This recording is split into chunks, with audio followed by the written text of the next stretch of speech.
Hello, good morning. Another day here in Tenerife. Today is the spring solstice, so the same amount of light everywhere in the world today.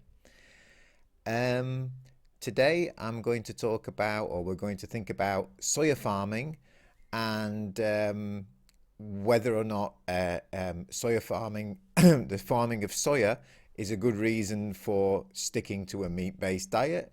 And also, we're going to consider that if everybody moved to a vegan diet, uh, that there wouldn't be enough land for all the crops to grow to feed humanity.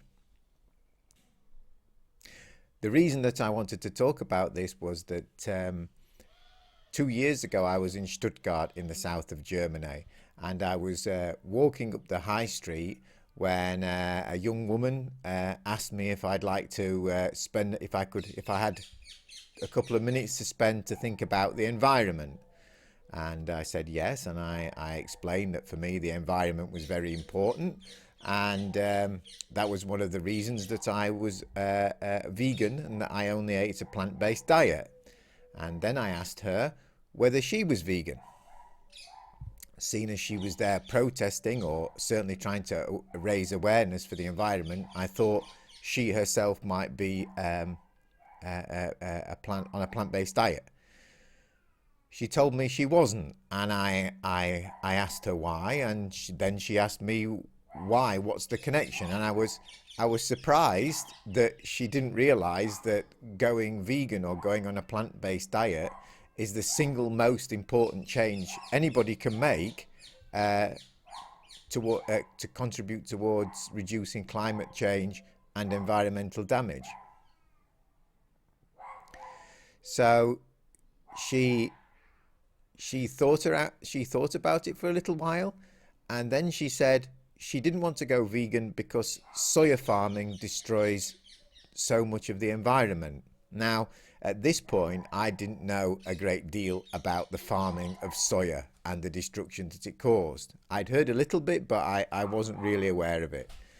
So I assured her that the United Nations had stated in clearly that moving to a plant-based diet was really, really important for the environment, and I highly recommended that she followed that path. But afterwards, I wanted to find out more about soya farming. So I looked into it and found out that it's really very, very damaging indeed. Lots of trees, lots of forest, lots of land is cleared to grow soya. But it turns out that 85% of all the soya that is grown, at least 85%, is fed to animals, which we then consume. So it's almost always the same, isn't it? Uh, uh, this woman obviously had in her mind that the farming of soya was causing so much destruction because it was all the vegans wanting to eat tofu.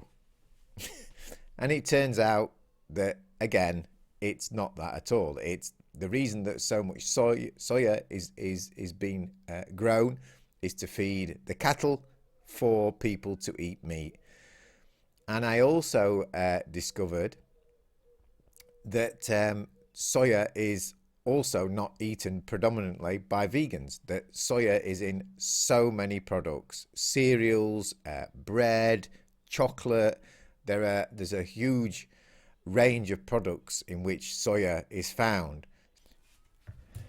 So if you want to do something to help reduce the destruction being caused by soya farming, again, the single most important step is to move to a plant-based diet.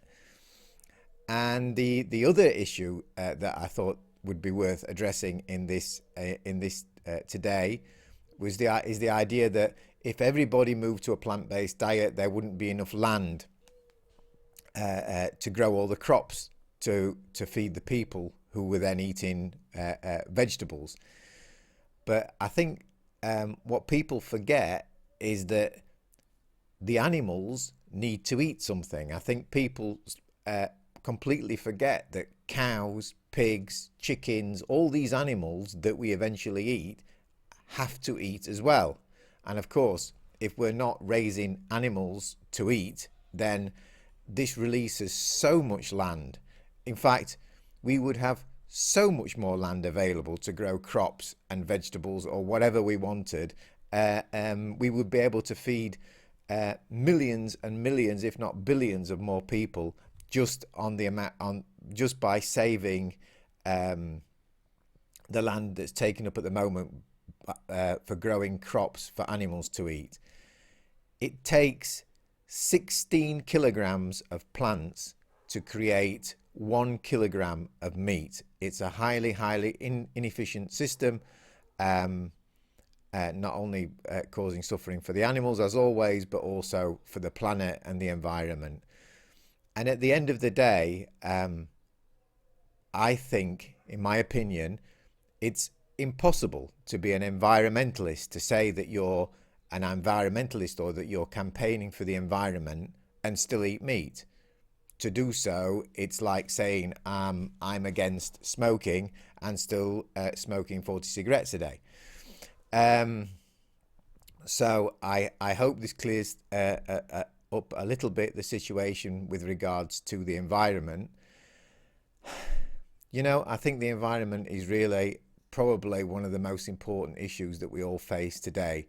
And if we all move to a plant-based diet, the planet would have chance to recover. And you can see today with the glaciers melting away and the big swings in climate, that something really needs to be done. It's not going to come from governments. It's only going to come from us.